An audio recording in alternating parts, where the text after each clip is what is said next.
ao verso 41. Assim nos diz a palavra que edifica.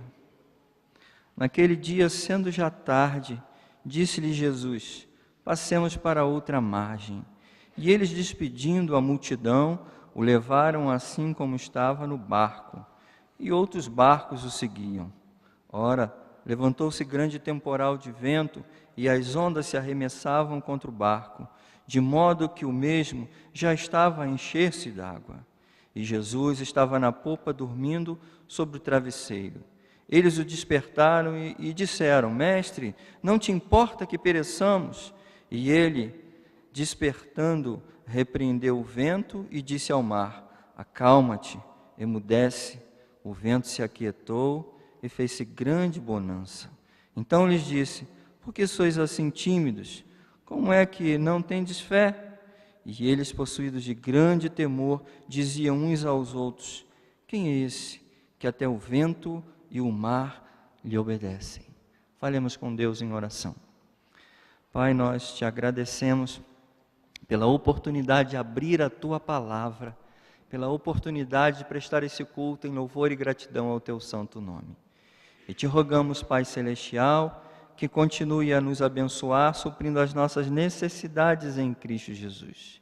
E que o Teu Santo Espírito venha iluminar as nossas mentes e corações, para entendermos o Teu querer e o Teu propósito para as nossas vidas. É nossa oração no nome de Jesus. Amém.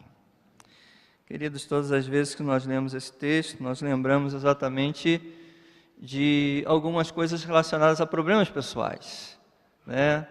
Talvez porque a ideia que se passa em relação a problemas pessoais sejam tempestades que se passam na vida. Então, sempre que nós abrimos esse texto e lemos o texto, nós lembramos logo e começamos a fazer uma série de analogias. A onda maior são os problemas maiores, a onda menor são os problemas menores. Não dá para fugir disso. Até porque todas as vezes que a gente ouve ao longo da história falar sobre mar, está sempre relacionado à turbulência, à confusão e a problemas, né? Nós vemos as grandes catástrofes que tivemos ao longo do nosso século relacionadas aos tsunamis e o quão devastadores foram e quantas marcas profundas deixaram na vida de tantas pessoas com tantas perdas significativas. O texto está descrevendo uma região geográfica, e essa região geográfica tem características interessantes. Se fala sobre o Mar da Galileia, que na verdade é uma grande depressão. São 20 quilômetros de comprimento e 11 quilômetros de largura. E ele está exatamente 200 metros abaixo do mar Mediterrâneo. Então, uma grande depressão mesmo, e cercado por montanhas. E essas montanhas, elas acabam provocando com o seu vento, sendo canalizado, afunilando pelas colinas, chega até o Mar da Galileia e choca-se com o ar quente, o ar frio com o ar quente, provocando exatamente grandes tempestades. Tempestades assim, apavorantes para aqueles que estão no barco. E o texto descreve exatamente isso. Tempestades acompanhadas de chuvas torrenciais, com raios, com trovões tremendos e vento muito forte. Tanto Marcos como Lucas, eles vão utilizar a palavra grega lanlaipes para exatamente expressar esse tipo de tempestade, que está relacionada exatamente a furacão, a vendaval, revelando a força através da palavra daquilo que estava acontecendo ali. E é interessante porque exatamente em todo esse cenário nós vemos a irresistível graça de Deus se manifestando de uma maneira surpreendente, revelando não só a soberania de Cristo em todas as situações, tanto na inconstância do mar como na inconstância dos homens, tanto na turbulência da natureza como na turbulência da alma humana. Nós percebemos essa irresistível graça de Deus se manifestando por intermédio de Jesus. Podemos dizer que num primeiro momento há um impressionante milagre acontecendo. Nesse primeiro momento, nesse desespero, o qual os discípulos se encontram, temendo a morte, ainda que a sua experiência, a experiência de cada um deles seja vasta, ainda que somados por uma série de outros fatores e a própria presença de Jesus, isso revela exatamente como é a natureza humana. Revela a fragilidade da natureza humana em toda e qualquer situação que venha a acometer e tirar o seu equilíbrio, tirar a sua segurança num determinado momento. Mas o que nós destacamos de interessante aqui, um teólogo batista chamado Russell Moore, ele diz que Jesus, na situação que se encontrava ali, ele não temia cair em águas profundas, que poderiam silenciar sua voz, mas ele, na verdade, não queria era cair nas mãos do Deus vivo. Toda aquela situação, toda aquela turbulência não abalava em absolutamente nada a Jesus, por isso ele dormia serenamente. As preocupações de Jesus eram outras, totalmente diferentes dos seus discípulos. Seus discípulos sim estavam apavorados, mas Jesus é aquele que ensinou a não andar ansiosos, e aquilo que ele fazia naquele momento era revelar exatamente toda a segurança daquele que detém o poder. Ao mesmo tempo, a gente percebe que o texto descreve que Jesus estava com a sua cabeça num travesseiro. Na verdade, ele não levou um travesseiro como o nosso. Poderia ser um pedaço de couro, ou poderia ser mesmo uma madeira do próprio barco que estava ali como encosto para que ele colocasse a sua cabeça e serenamente descansasse. Jesus dorme tranquilamente quando a tempestade alcança o seu ápice. Os discípulos se apavoram e Jesus se levanta e, de uma maneira bem calma e serena, ele faz com que todo o mar ganhe novamente uma dimensão calma. Isso é impressionante, porque a gente vê como a irresistível graça de Deus se manifesta miraculosa em nossas vidas.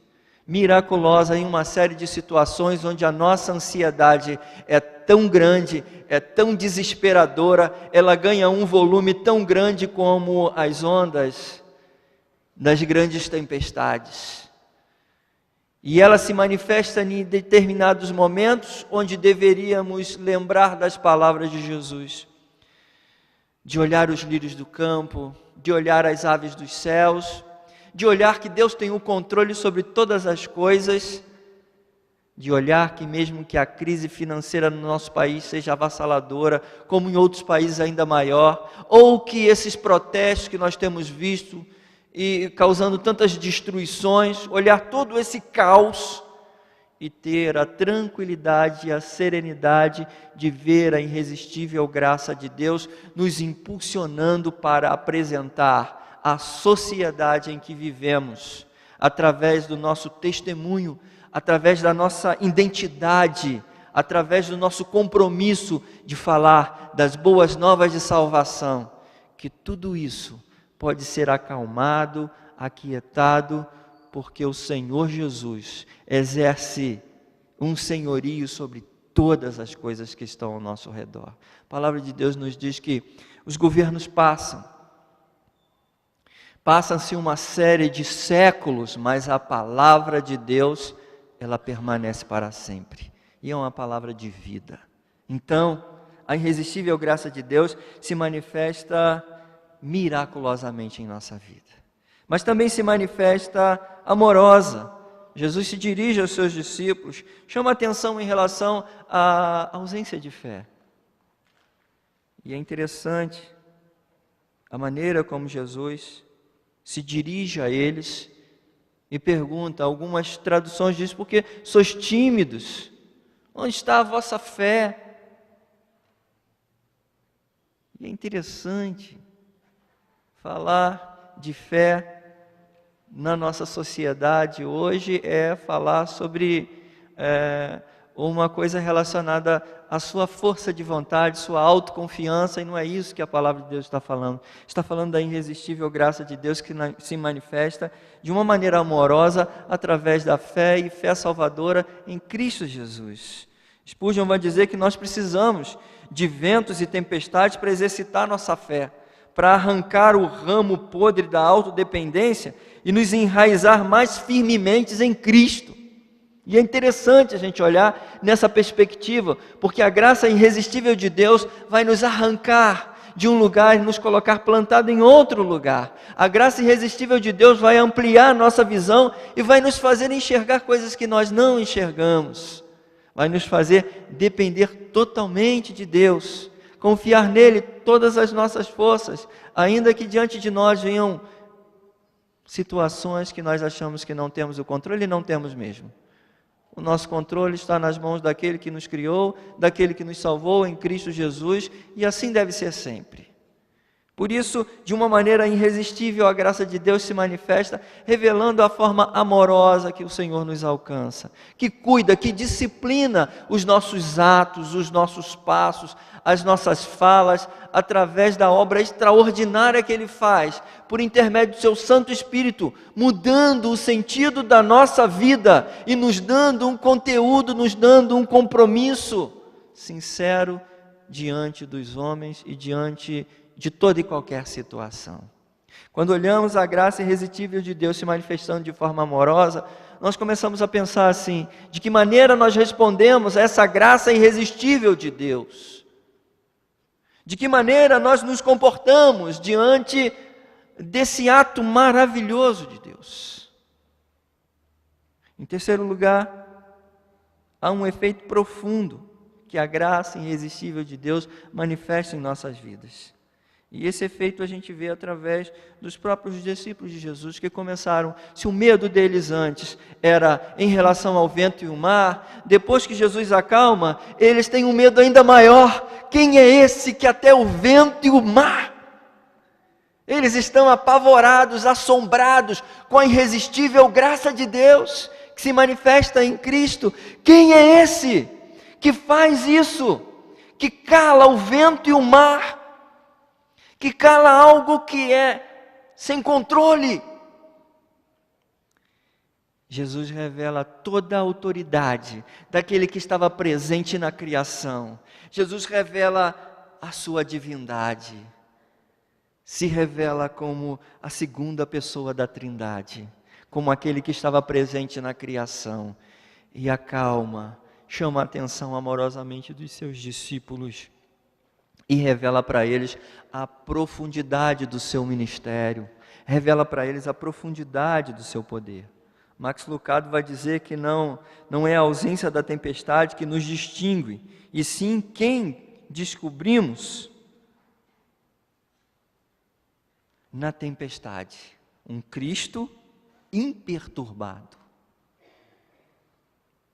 Quantas vezes você, meu irmão, fez como os discípulos de Jesus? E é interessante, porque é um paralelo aí em relação a isso, né?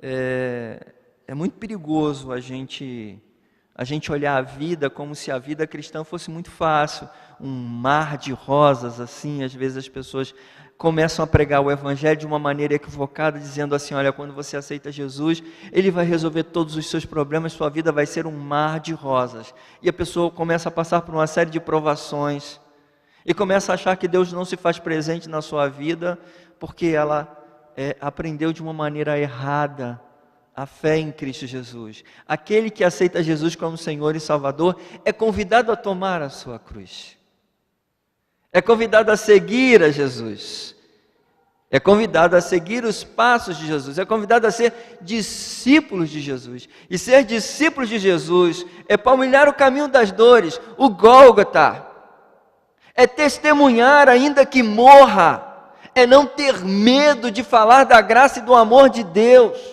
é ser desafiado no nosso país e fora do nosso país, é ser desafiado a testemunhar o amor de Deus, com armas sendo apontadas ou não, é ser desafiado como os discípulos foram e disseram: não podemos deixar de falar daquilo que vimos e ouvimos. A irresistível graça de Deus provoca isso.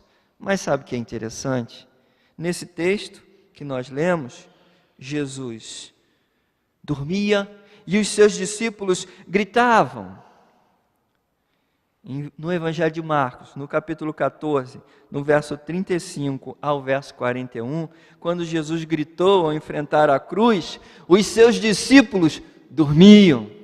Há uma diferença. Jesus dormia quando a tempestade se avolumou, mas Jesus não dormiu quando tinha que cumprir o propósito de Deus. É isso que, como discípulos de Jesus, precisamos aprender.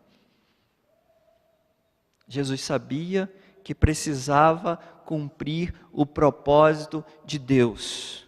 Muito difícil aquele momento no Getsêmani, de tal forma que ele diz: Pai, se possível, passa de mim esse cálice.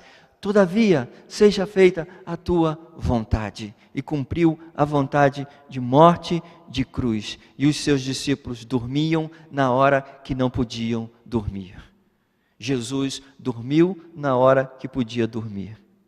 E estava acordado na hora que precisava estar acordado para nos ensinar que a irresistível graça de Deus se manifesta em nossas vidas de forma miraculosa, transformando mesmo e revelando a nossa identidade, de forma amorosa, mostrando o quanto o nosso Deus nos faz um questionamento e nos ensina o que é fé salvadora, mostrando profundidade, de tal maneira que trememos e tememos diante daquele que pode todas as coisas. E aí então, entendemos qual é o propósito de Deus para as nossas vidas. As tempestades sempre vêm, em qualquer que seja a sua conotação. E elas sempre virão até a volta do Senhor Jesus. Quer seja natural, como fenômeno da natureza, quer seja como turbulência dos questionamentos humanos. Mas a tempestade espiritual, a insegurança em relação à salvação, a insegurança em relação a se Deus vai fazer ou não, isso não deve existir na nossa mente e no nosso coração de maneira alguma. Porque nós fomos alcançados pela irresistível graça de Deus, que nos faz em Cristo Jesus mais que vencedores, ousados, intrépidos, sem o espírito de covardia, mas prontos a revelar a graça e o amor de Deus a todo e qualquer momento, a quem quer que esteja à nossa frente, a qualquer que seja a situação. Somos discípulos de Jesus e devemos nos comportar assim. Obviamente que nem todos que nos ouvem têm essa convicção, essa certeza. Pode ser que alguns dos nossos ouvintes ainda não tenham essa certeza, porque ainda não assumiu um compromisso com o Senhor. A palavra que eu tenho é que ouça a voz do Senhor.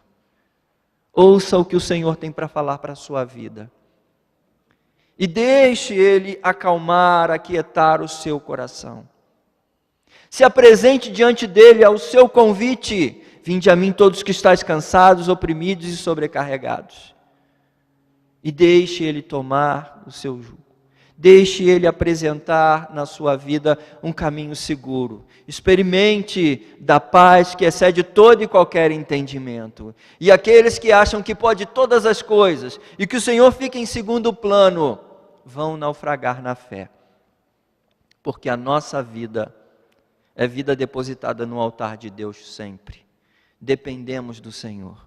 Os discípulos, por mais experimentados que fossem, temeram, e temeram mesmo, porque eles já tinham feito tudo que estavam acostumados a fazer numa embarcação, e nada deu certo. Por isso se apavoraram. E Jesus ensina que eles precisavam entender que tudo aquilo era para mostrar a irresistível graça de Deus. Que Deus abençoe, querido, e que a sua palavra seja sempre lâmpada para os seus pés e luz para os seus caminhos. Lâmpada para os nossos pés e luz para os nossos caminhos, hoje e sempre. Amém.